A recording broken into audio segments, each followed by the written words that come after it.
What's up, everybody? Hello, everyone. Welcome to lunch break. Grab that drink. I have a Red Bull. Pastor Tom's gone. I usually have water when he's here. Red Bull because he's out of here.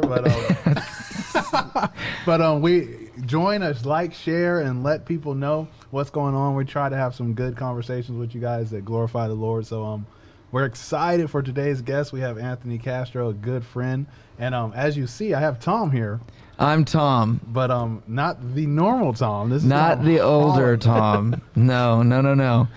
We actually, that's a really, Pastor Tom actually, him and I were on a podcast together, and I think he made it publicly known there that I am known around church as Little Tom. Yes. So don't call me that, but it will be I am Other Tom or Papa Tom is actually a phrase around the offices. Yes. So, but yeah. Little Tom, fun story about Little Tom. Let me go ahead and go in already. Seth was backstage once, and he told me, you call Tom Hollenbeck Little Tom, it really gets to him. And I'm thinking nothing of it. It was a side conversation, right? So then I walk out of our main sanctuary at church, and I see Tom. He's walking on the way to one of our other buildings, and I go, "What's up, Little Tom?" He walks out of my sight, comes back, stops, and just looks at me. What'd you say?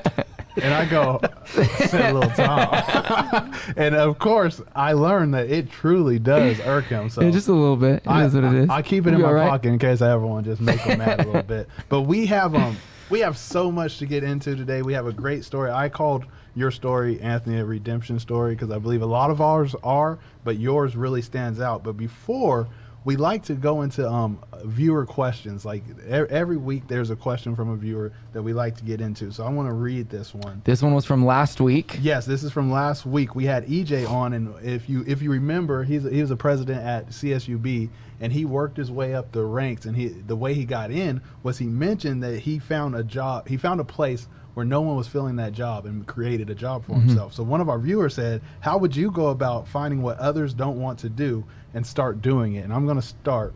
For me, I think my whole journey started with something I didn't want to do, and something obviously Pastor Ron mentioned. He had been looking for 10 years for someone to dance worship with kids. And I'm not the greatest dancer. I'm capable, but nowhere near the greatest dancer. So I'm sure I have a firm belief that there's many people that came before me that could have done that position. But praise the Lord, I was like, when I first heard it, I said no in my head. It's a classically story. I said no. I was like, no, I don't want to do this. But all I could do was say yes. If I could dance out in the clubs, then I can dance for these kids. And not knowing that in a small act of dancing for kids, it would lead to, hey, do you want to try teaching the kids? Do you want to lead a small group of kids? Right. Oh, do you want to lead the ministry? Yeah, do you want to lead this ministry? And it started from hey, dancing. Why don't you make a fool of yourself up there and dance first? You know what I mean? Yeah. That was the lane for me. So maybe when I think maybe to find this thing, you have to think about something you don't even quite want to do yourself. Yeah. And see that there's something greater in it and go ahead and do it anyway, because it's hard to do that. Like to find something that no one else wants to do, you're probably not going to want to do it yourself either. So you have to find something deeper to push it past it. For me, it was the Lord. He had a calling, so I'm like, I'm going to do it. If it wasn't for God, I would not have done that ever. Right. There was an article that I don't know how I got my hands on it, but there was an article talking about the importance of being bored and like having downtime. And for me, when it comes to like finding your lane or whatever it is, I find myself thinking a lot, turning the radio down in my car. I like to listen to podcasts a lot in my car as I drive from wherever it is that I'm going. I like to, whether be up on something, listen to an audiobook or whatever. But in this article, it said that because we have a phone or a tablet or something where you're playing a game or you're scrolling through social media, that we no longer have this downtime or this free time anymore. And they were making the case that in that free time, in that downtime is when you're able to problem solve. It's when you're able to let your mind wander, and then you begin to come up with solutions to things accidentally. And I find myself doing that a lot. I'll be sitting there and just thinking about something normal, and then an idea pops in my head of, well, what if you did it like this?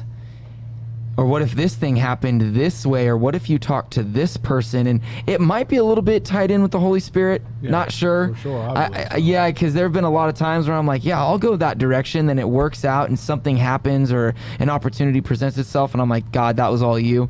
But I think if we allow ourselves that time, you'll be able to think of things in ways that other people haven't. That's kind of like something that I've seen, just allowing more free time. Amen. And now to good our for rest guest, too. Anthony, how would you go about finding something that someone else doesn't want to do and doing it? So for me, it's been a long time of saying no, and I think the Holy Spirit actually is the center of it all for me, and He ain't gonna call me to do something that I'm not comfortable doing, or that I am comfortable doing. And it's when I said yes for the first time, and I feel that man, that awkwardness, that discomfort. But I know if it's not bad, it's got to be good, right? I mean, all I can do is either fail forward, or I mean, I'm not doing nothing that if I fail at whatever I'm doing, sinking whatever this different lane is, when I fail, at least I fall forward knowing, okay, this didn't work in this particular way. I can keep on trying something until I find something that I'm good at, or something that I'm being called to do. Yeah, I like the fail forward. That's cool. So if you try these new things and it doesn't work out for you, what do you learn from it? How do you take it into your next journey and not allow it? What I think a lot of us do is not allow it to stop us from trying something else. And if you don't do it, I mean, you got so much to lose. I mean, you're not doing nothing, and it's just, we need to be moving. We're called to be doing something all the time. I mean, I feel anyway that if we're not continually moving forward, you're falling so far back that you're just going to look at everybody else and be like, where's everybody gone? Yeah. No, everybody's doing something but me. Yeah, you just got to keep moving. You got to keep moving. Got to keep moving. Which I think, even as we get more into your story, which I'm sure the viewers are mainly excited for, we'll see how your journey keeps going forward and forward, and how it's just beginning, honestly. But it is. But as we get into you, we have this fun part of our show that's called What's New, and it's pretty exciting. Hang on, I think Seth wants to click on the button. There it is. There it is. What's new? Favorite thing. But that was nice. That was a nice touch. We say something about us that people may not know, people may not understand, people that viewers may watch and give them a little more insight to you that wouldn't come up in normal everyday conversation. So I'm going to go with Tommy first. Oh, we're going to start with me? Yes. Okay. Well, I'm just going to open it up just real quickly. I used to be a screamer in a screamo band back in the day. I was the screamer. We have a photo. That is actually when I was in a band. Oh, wow.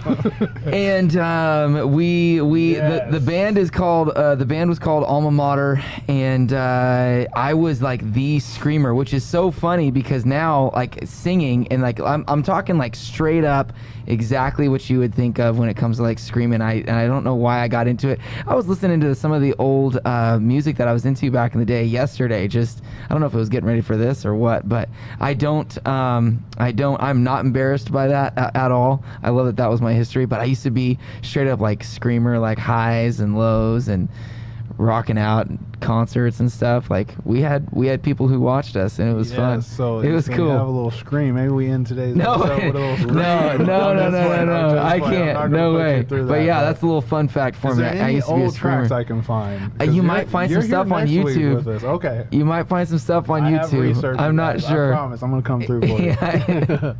We'll get a track. But for me, I'm gonna share something that's been happening recently. It's hard for me to admit, but I've been falling into with country music.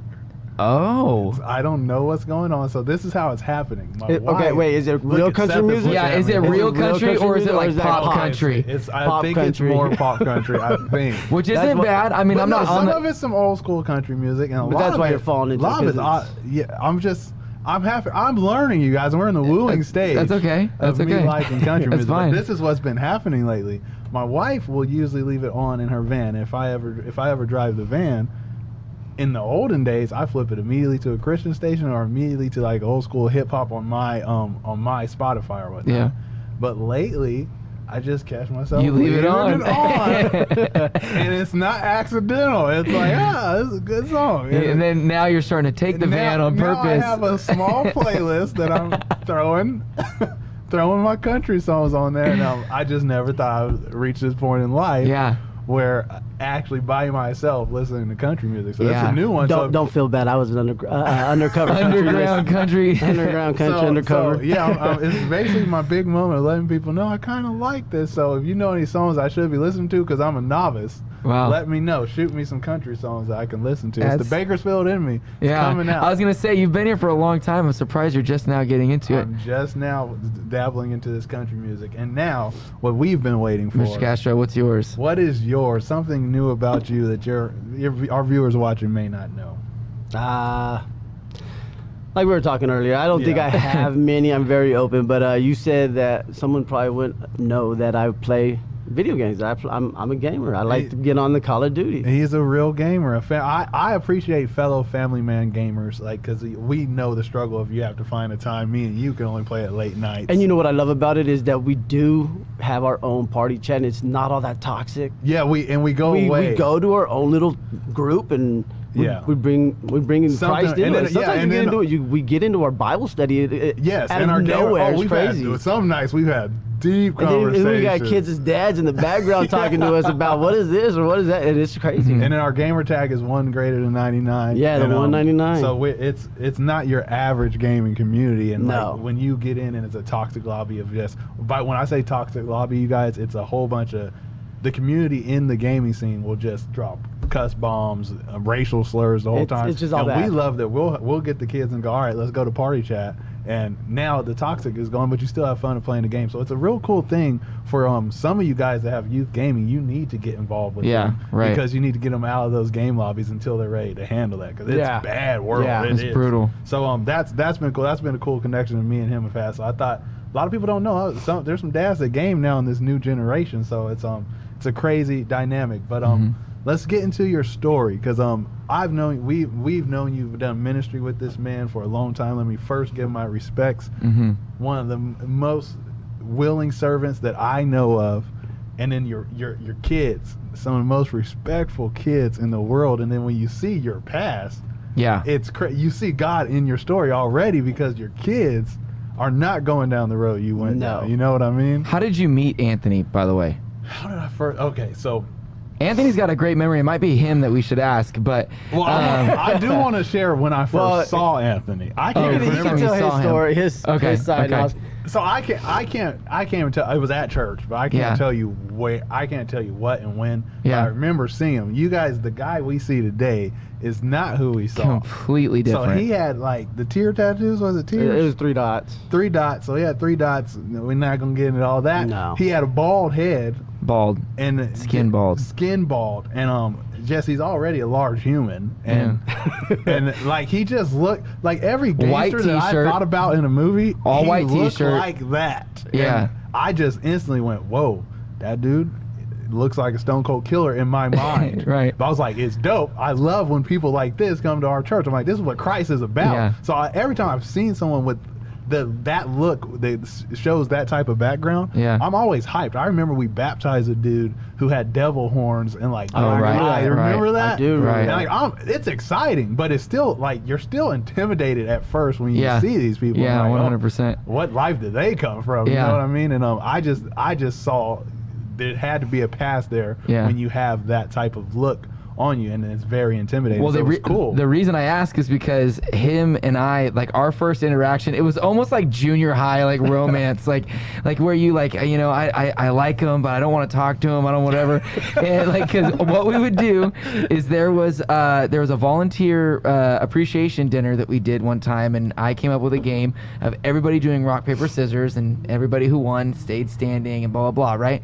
Well, then like for Sundays and church days afterwards, every time I would see him, he would challenge me. He would walk up with his fist in the air, like and hand low, ready to play, and we would challenge each other, and then that was it. And we did that for the longest time.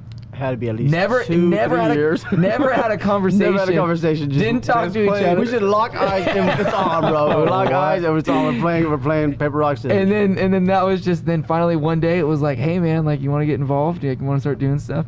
And it's that's how it things started. like that, which is why I'm so glad he's involved in youth, and Yeah. because people obviously more than intimidation in the youth, they're like, whoa, this dude's cool. He's lived a life. Yeah. And like they see him and they still see like this dude's cool. Like I don't know what it is, but he has a air about him that youth look up to, and then for him to be able to share his story with youth of the difference between living with God and living without him, it's crazy. So, Right. So what's your story? Let's get into Tell it. us your story. Young and what happened from a young age? Did you have mentors, dad in your life, mom in your life? How was it? What was going on? So as far as I can remember, I go back 9 months old is my mom. I don't know what happened. She just couldn't handle us, and she gave us up to my grandma and my dad. And it was me, my brother, and a sister. Me and my brother had the same dad, and then I got an older sister. She has a different dad. And I really don't know what happened in her life. And I just know I was raised with my grandma and my dad for a long time. Probably till about 6 or so. And then my sister ended up going with her dad because I don't know what happened. They pulled whatever they did to get her. And so I just remember growing up with my dad and my grandma and my grandpa off of Castro. Went to Noble Elementary for a little while, and then I got transferred over to Frank West, and I actually lived in the south side of town. My dad got a place with my stepmom. Well, she wasn't stepmom at the time, but he got a place with her. And I don't remember too much about childhood. It's just like a lot of hit and misses. I remember being with my grandma a lot, living with them, being with them. And then fast forward to junior high, that's what I really remember the most. Okay. I think I just had an average childhood. I don't really know what average actually looks like. I did track. I wasn't good at it, but I did it. I went to school. I didn't do too well in school. I really struggled. I think it was, you know what I do remember? 5th grade, I got asked to get held back because my reading comprehension was so low. And I think it was the worst thing ever. They asked my parents asked me, do you want to get held back? Heck no, I'm 5th grade. I got all my friends. I ain't gonna look like no sucker. Yeah, right. But I probably should have been. But we kept going, and they got me a tutor. We didn't go. Interesting. And then going to junior high now. Oh man, I remember junior high was so impressionable. That's when you know there's cliques. Like you see the different groups of people. I wasn't smart, so I knew I wasn't in that group. Mm-hmm. Oh, I felt that way anyway. So I'm just trying to fill myself out. I'm like, where do I fit in? Mm-hmm. And I'm going to Emerson Junior High, mind you, rough school. And I'm just trying to figure out where I fit in, and I don't really, because a lot of my friends, I think they ended up going to like, there's some other schools on that side, on the other side of town that weren't closer to Emerson or whatever, but I don't know, it was just different. Yeah. So just trying to fit in. So I tried the breakdancing group, and I hung there for a long time. Yeah, that was like my group, but I just never really fit in. And I like still didn't like school. Still didn't like school at all. I struggled, got in fights. I was just trying to be something I wasn't. Trying to fit in. Trying to get acceptance, I guess. I remember I started the fight. It was stupid. I'm sitting there in the cafeteria, and I grab this pizza. I just chuck it backwards. Really? I was like, wherever it landed, I didn't even look, and everybody looked back. Who threw that? Big old dude stood up, and everybody pointing at me. I'm like, oh God, here we go. Here we go. I was like, man, y'all a bunch of snitches. Yeah.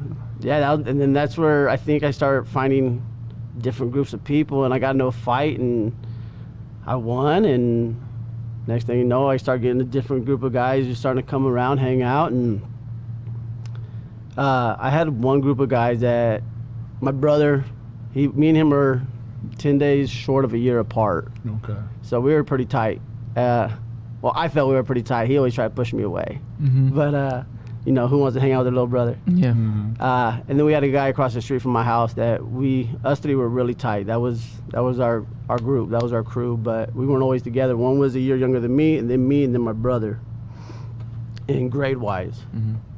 And so just trying to fit in and just trying to find myself. I didn't know who I was, what I was supposed to be doing or anything, and I just got influenced by a lifestyle of just being bad, just trying to look for attention, I guess. And this is in high school? This is junior high still. Oh, really? I remember getting kicked off the bus all the time, just doing stupid stuff, and I'd have to walk all the way from my house to Emerson, and I lived on off of Wilson and South Chester, and I don't know, it just seemed like... Did you have any is anyone at this time, so we're still at junior high. Yeah. Was anyone at this time trying to positively influence you at all? Or did you only have the negative influences? I mean, I don't really... not that I could look back and see that I had any positive influence. My dad, he was cool. He didn't really ground us. He didn't really get onto us.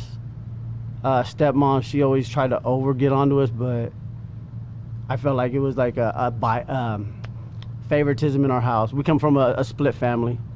Okay. She had her son, my dad had his 2 boys, and then they had a kid together. And so like I felt like the favoritism, and I didn't feel that real motherly love that that I see my friends had with their moms. And so there was a lot of favoritism. So like if she said anything, I'm going against it. You're not my mom's, you're not this or whatever, or I'll listen until you turn around, then I'm gone. Yeah. You know, and so my dad, he did just sitting here for a minute. You just act like you're in trouble and go outside. That's and what he'd say to you. Yeah. Dang.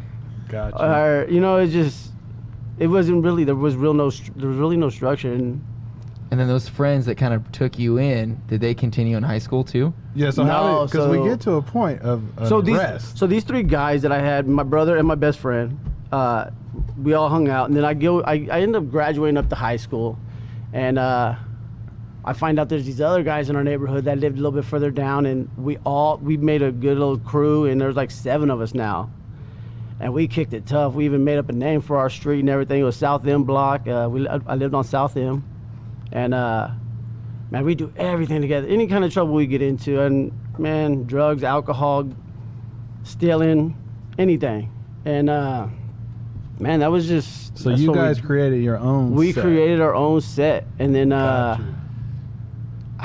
man, so there's stuff I want to say, but I don't know. It's okay. No. So what ended up getting you caught? Because I see a picture. There was that you sent in. I got away so much. I got away with so much. Like, so we break into liquor stores when they're closed. We freaking try to rob Floyd's when they're closed. We were like, we're gonna get all the guns in there. Little did we know they lock everything up. Yeah, so we're broke in there. So I'm walking out. So I get to walk out with some Dickies or something. You know what I mean? I got some Dickies out of it. But liquor store, the store around the corner from my house, we broke in that place, stole cigarettes, alcohol, like just and you stupid. Were getting away just with stupid. This And we're stuff. getting away. My brother got caught, I think. My brother always seemed to get caught for some reason.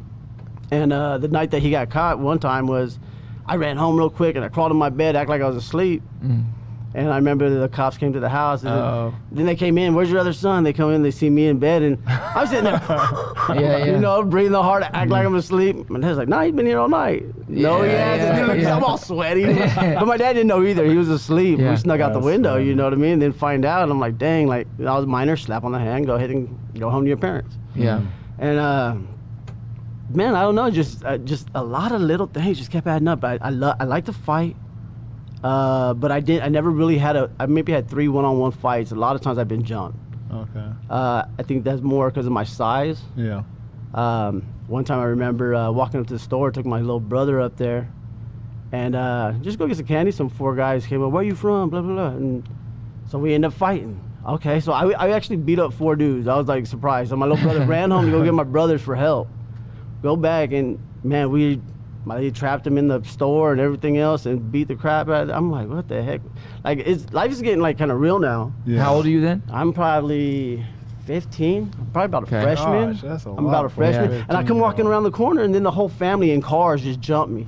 Really? Like literally in cars, like moms, grandmas, aunts, uncles, cousins. And so that's still not a wake-up call. That was still not a wake-up call. That's crazy. I I hated the police. I always thought they were out to get me. I would always get pulled over. We would always get pulled over, but I knew why. I mean, Yeah. we're being stupid. We robbed almost every house on our block. Like, it's just stupid. Wow. But we got away with so much that it was like, I guess we're invincible. Mm-hmm. Yeah. And I mean, you got nothing to First lose and to everything to gain. I'm trying to gain all this respect. I'm trying to gain all this people to like me and be my friends. And so I get a little bit further in high school, and I did good in my freshman, sophomore year, I believe, because I did football and wrestling. That's what kept me grounded. Kept me wanting to do good anyway, because I liked wrestling and I liked football. I think I had some good. I had 2 or 3 good role models there in my wrestling. A coach named Kerry Mills. Huge shout out to him. He actually made an impact on my life. And his another coach that coached with him, Brian Henderson. But I had one coach. He kind of told me, "Yeah, you'll be in prison." Yeah, And I was like, I've "Dang." gotten told that from a teacher too. So, and man. out of the 3 people that said something, the one that stuck the most was one said that I'll probably The be negative thing. the Yeah. negative, and I like took Yeah. that, and I was like, so, and just the lifestyle of music and what you watch really played a big part in my life. I remember got to watch Blood In, Blood Out, and they have this one character that like everybody references me to, Meeklo. Yeah. And even in high school, there was a group of kids that said, "Hey, Meeklo, what's up?" They didn't even know who I was, but I just had that look, Yeah. that white Mexican look. You know what I mean?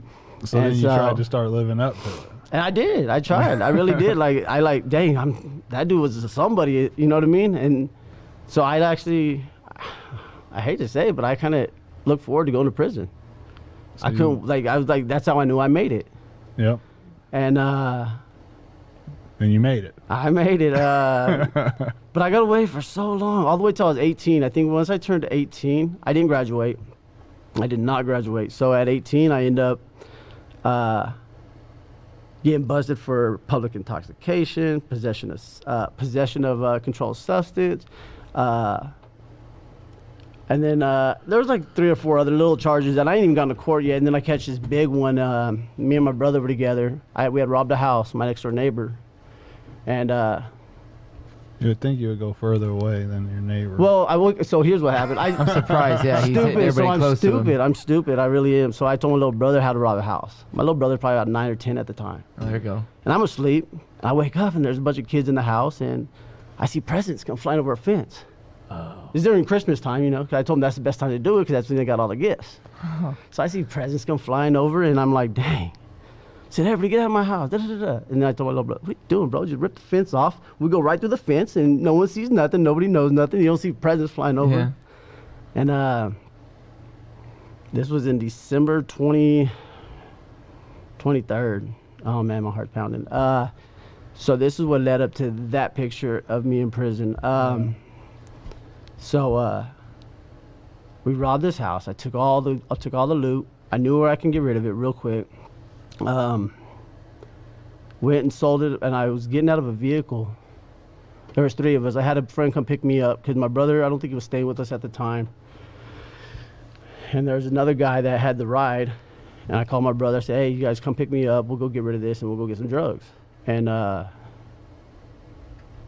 guy had a gun. Playing with it, messing around, showing us, oh, look, check it out, check it out. I was like, yeah, look, I want to get back. And I got out of the car, and boom, the gun went off. I guess there was one in the chamber. He handed it back. We were already smoking PCP. Handed it back. The gun went off. I don't know. Guy died. Freaking car rolls into a telephone pole. Gosh. Life got real. We get out. We wipe our prints because I don't know. Automatically you think prison. You're going away forever. Yeah. I can't get caught. Can't get caught. No matter if it was an accident or not, you're going away. That's all I ever knew.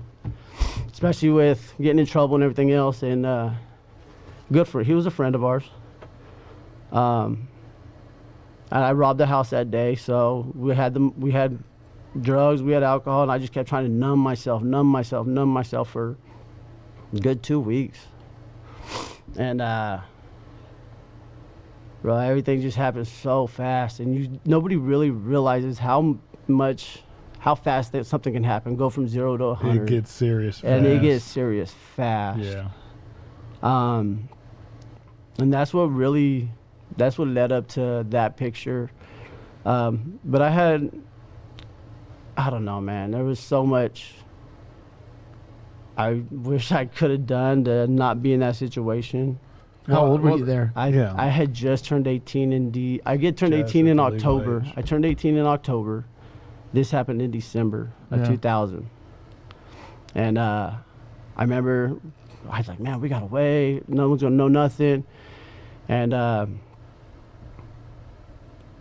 man, so I'm at my dad's house. I remember being at my dad and my stepmom's house, and we're sleeping. The whole freaking block is surrounded by SWAT, cops, Wow. everything. They're For like, you. For All me and my because of- brother. yeah. Man. For me and my brother. And lo and behold, my brother catches the case because it was in his hand. He gets an involuntary manslaughter. Oh man. But he got a little bit more time than he probably was supposed to because he had gang enhancements and stuff like that. Mhm. And then I ended up. I said, look, I was robbing a house. Mhm. I would have probably got away with nothing. Yeah. But since I tried to take myself out of the whole situation and said I was robbing a house, they got me for the first degree burglary. Gotcha. So usually most of the guys that were in there that I talked to that had robbed a house, they're like doing 6 months and they go home. Oh no, I got like the 3 years with half. they were gonna make you pay. Yeah, they were going. Yeah. Yeah. And This gives us, it's crazy because it gives us a story of who you were, and what I honestly see is how I see you now, just a lost kid. Because you're just a big kid. You play video games still to this day. You're not a gang member. You wouldn't hurt a fly right now. So where does this redemption take place? Where did your turn take place? So now I wanted people to see how dark it got. And clearly this is the epitome. I can just imagine a SWAT team on the street for little old me. Oh Yeah. my gosh. As you're at home. That's chilling. crazy. So where does the redemption come? So I go to prison. I get out. I get out in 2004, I think it is. I'm not sure. I'm on parole, and I meet my wife, my girlfriend at the time, which I knew her from high school. I was gonna say you guys are high school sweethearts. Yeah, I known her from high school. I try to get with her. She wouldn't give me the time of day because I was into selling drugs and doing drugs. Good decision, and Kelly. Good yeah. decision. So she was like, we could be friends, but I can't mess with a guy like you. Yes. I'm like, all right. So sure enough, I get out of prison and I see her at the club, and me and her, we just start talking. We're hanging out, and we're just friends. We're just hanging out, and afterwards, it just kept continuing. I see her. We hang out, and so we start. Next thing you know, we start a family. Like about 2 years later, I think we had AJ, my oldest son, and I'm doing good. I get out and I go, man, I could be a good person. I can, we could be good people and still. So before your redemption in Christ, you started picking your life up yourself. Yeah, I was trying to pick Okay. my life up myself, and trying to think that I could still drink, I could still smoke weed, I could still smoke my cigarettes, And be a good I could be a good person. I quote, could be a good good person, person, yeah. and good things come, right? Were you doing all that stuff too with a wife and a kid?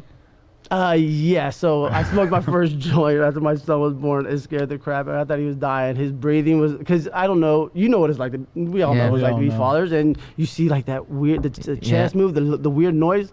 Imagine being high and listening to that. My wife goes to the store to go get groceries. I just call her back. You got to come back. There's something wrong with them. Yeah. She goes, there's nothing wrong with them. There's juice. Stupid. Yeah, Stop yeah, smoking. yeah. Would not recommend. And I was like, yeah. So, yeah, it was crazy. And I know, like, okay, maybe I shouldn't smoke as much. There you go. And let me as cut much. back a little Yeah. bit. I'll do it when he's not around, Yeah. or he's asleep, or not asleep. Well, my wife's home. But and I had a job. I was doing good. Everything was happening. Everything was going pretty good. Moved forward a little bit. A couple years later, we get pregnant with Dominic, or my wife's pregnant with Dominic, and my second oldest son. And we move up to a house. I'm like, dang, look, I can do this. Like, I Yeah. could be a good person. I don't have to go to church. I don't have to do none of these things. I don't have to do nothing. Just hold down a job and be there for my family. Yeah. And I can still drink and party and everything else.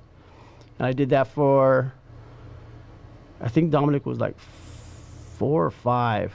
And I don't know. I was still I was in the oil field, so I had a good job. And I was into smoke. I started getting into smoking that spice because I like to get high, but I couldn't do it unless I knew I could pass the drug test. Yeah.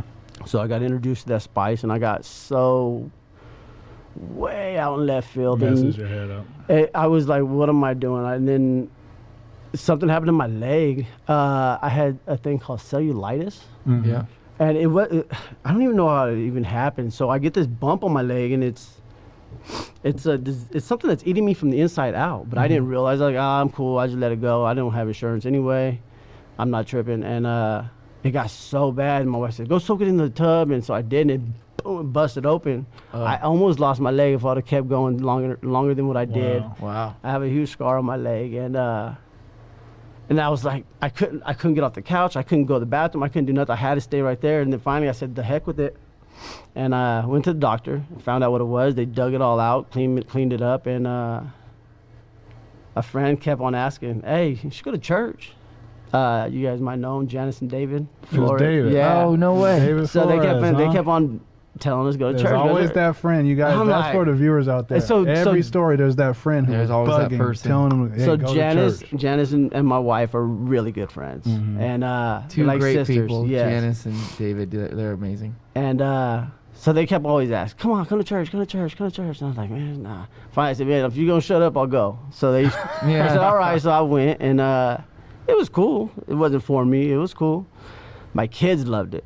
My kids loved it. AJ and Dominic loved it. Shout out Yeah. to youth, Youth ministries. Youth Yeah, and that's where ministries. you, I believe, were. That's where I first met you youngsters, and So- I remember that, man. I think AJ was in like second grade, and Dominic was in like kindergarten Little or something. kid. That's And I was, crazy. that's back, it brings it all the way full circle when I was Yeah. dancing and stuff. For the Yes. little kids. Right. Crazy. Yeah, because AJ's He's a 15. 15 He's now. going to be a Nice. sophomore this year. That's and, crazy. So they loved it. So I would come up with this excuse. Oh, we got a birthday party today. We can't go to church. You want to go to church? You want to go birthday party? I don't go birthday party. Yeah, birthday party until like 3, 4 o'clock in the afternoon. yeah. And if you guys don't know, church is at 8, 11, and Yeah, 12. You know what I mean? In the morning. Yeah, or 8, 9, 11. So in the morning. So yeah, so they So kept it was on. the kids that got you they- to go back. so I I didn't was- know that about you. And I could not shake what Pastor Ron always said. Like, I feel like, man, this dude's just judging me. He's like watching me through a window. Everything he says just lined up. Mm-hmm.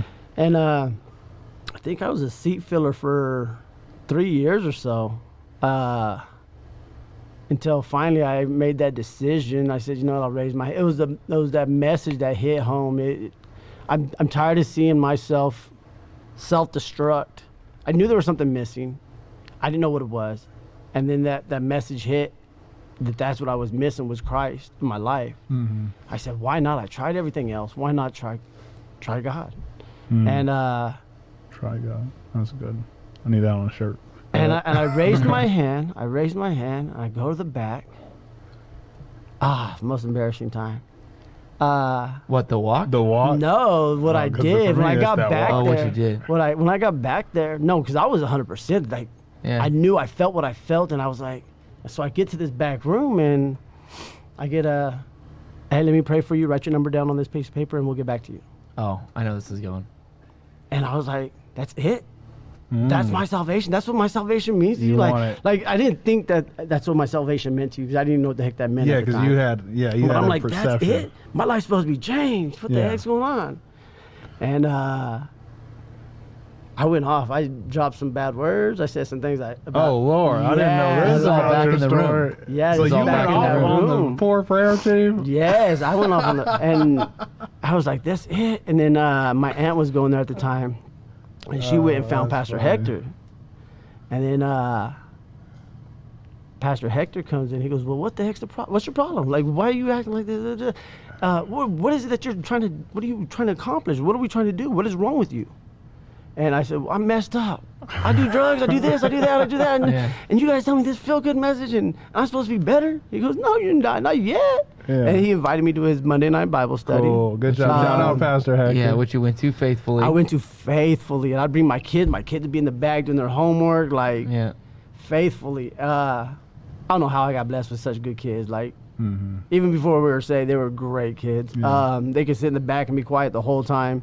The definition of a great No, kid. that is a great kid. You That tell me. is. That Like, is. They know there's place. Yeah. Yeah, man. So we went to that faithful. I got hooked up with Pastor Al. Well, before Al, it was Junior Menchaca. Yeah, shout out so to Junior. Junior was throwback. there. And Junior, man, you couldn't get away from that guy. You just walk by him. Hey, what are you doing? How you doing? Yeah. Come with me let's just walk and talk. And next thing you know, you're serving. Yeah. And he's gone. I'm like, where'd this dude go? Yeah. Where'd this dude go? He's like a ninja. Yeah. And then I fell in with, I got hooked up with Al and Al Martinez and did Adopt a Block and did everything I could. Like, I had to be in the presence of other believers. Yes. Mm-hmm. And if I wanted change, I had to change my environment. Yes. I knew that had to change. So key for people, because even all of our stories, you dive in and it's like you blindly walk. You need help here? Okay, we'll just help you. There's a Bible study this day? All right, I'm going to that Bible study. And that's how it works. You have to feel yourself. Get in. You have to, if you're going to take something out, you got to put something in, because you're going to fill it with something else. Whether you stop smoking, you're going to fill it with drinking. You stop drinking, you're going to fill it with porn. You get rid of porn. You're always going to keep filling it with something until you put something positive in. And you have accountability. Yeah. Mm-hmm. None of those other things had accountability in them. Mm-hmm.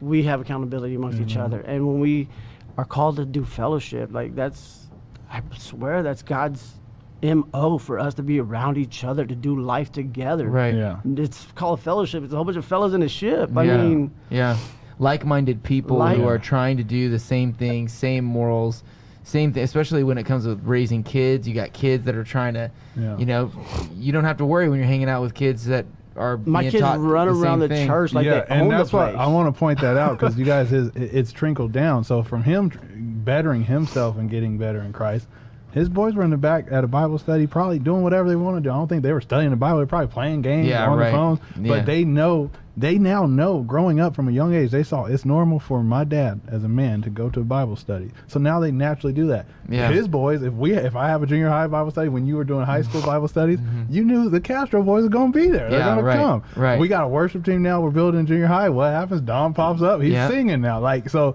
it's these things we do in our life that our kids watch and they apply. So now his kids are applying what helped him later in life, but they're applying it at age 13 and 15 and 12 and 15. And they're like, so think of how much you set your kids ahead by doing the right thing, by getting yourself together. You know what I mean? Yeah. And and for your boys to be growing up in that, they spent the last 7 years at least growing up in that, and then your little girl doing the same thing. Coming in hot. Like, it's just, there was those videos of her singing worship and doing all that, which I'm sure just destroyed your heart, made you fall, but just because, especially with our previous histories, like, we didn't have that stuff growing up, and to see that our kids are growing into those sacrifices we've made, like, it's not easy. You volunteer and you're all over the place. It's not easy, and I swear, like, you just got to get plugged in. You got to be faithful to something. Yeah. Is it easy to get plugged in? Yeah, it's easy to get plugged if you're looking for it. You just have to if you're looking for it, I mean, if you want it, and that's the whole thing. Is like, when I surrendered, I knew I was giving up everything that I had built. I can't even think of the song. There's a song that came that just wrecked me, and that was my theme song. I got in life. I got theme songs. Yeah. Oh, we all everybody does. This is a screamer. And song. and at one time it was I built my foundation just to watch it fall. And and let God rebuild it. And it was just like, I've had the house, I had the cars, I had dirt bikes, I had pool tables, I had extra refrigerators in the house. Like, I had everything, but I was still missing that. You're missing the Over key COVID, piece. you quit your job. Oh God, God's stories. Not necessarily just to take that, but like going with what you're saying. Yeah. There are certain things you have to do. There are certain things, but if you're looking for God, and then now you have another thing, you have a job now. He's wearing kicks for kids. Another thing, you think he's got the 3 kids. He went through the job change during COVID because God told him to. God told him to. I don't know if we can get totally into it. I don't know how much time we got. But I wanted to point out the kicks for kids because he not only does he mentor his kids, now he's a mentor in our Kicks for Kids program where he takes on another kid. And actually, 2. How many do you have? You know what? It's not all me though. It's crazy because my kids are mentoring to these other kids. Exactly, because AJ is killing my the kids game. It's kids don't know what normal is until they see it. Mm-hmm. Yeah. And when they start seeing that they can have a relationship with Christ, that they have people that really care for them, that step out and acknowledge just their presence, you don't even understand how much that makes into a person. It means a lot to me when I walk through somewhere and you guys say what's up to me. Like, I felt like they know me. I'm you know what I mean? Like Yeah. I feel that. Like I don't know. And he's pouring that out to kids. You guys, he just did an amazing message at our Kicks for Kids event, just about surrendering your life. And to see, it's just been cool to see where you came from and where you are at in ministry. You guys, he's just, I promise you, that we do it for a living, but he's just as active, if not more, than us in ministry. It's crazy. So we love bringing him on because it's a story for you guys. Like if we're sitting out there, I remember the day he came to me when he was going to go in high school, and he was like, I think he had already tried it once or twice. No, I've done parking lot, I've done security, I've done extreme, and now I did baptisms, and now I'm over here with you in high school. Yeah, but he was in there. He's like, I don't know if these kids are gonna accept me, if they're gonna listen. I remember him talking like that, and then he still went in and did it. He says, you say yes to a lot of things, and I don't realize it though. I don't realize it, but I guess I do say yes to a lot of things. And because like with the podcast, I was like, hey, would you want to do it? You're all, yeah. Okay, so that's a new thing I'm doing in life. Yeah. So that's a new thing I'm doing in life. If I'm called to do something and I know it's not bad, I gotta say yes. I used to use this Christian answer, said I'll pray about it. Yeah. That's my polite way of saying, nah, I ain't doing it. I'm cool. So like Gennaro in the high school ministry has been challenging me. Yeah. It's been amazing, and if God is going to call me to do it, I'll be there. If it's good, it's got to be God. Like all good things regardless come from God, of how comfortable you feel doing it. Regardless of how comfortable, I don't feel comfortable. This right here is so nervous. I got 1, 2, 3, 4 cameras, 2 lights. I got, it's just how many people watching. But your story glorifies the Lord. So we're up on time, you guys. We gotta put a close to it. But I know there's you guys have some questions for Anthony, so please send them in to lunch break. You can reach Tom Hollenbeck at thollenbeck@vbf.org just for anything. jgreer@vbf.org. How can they get in contact with you?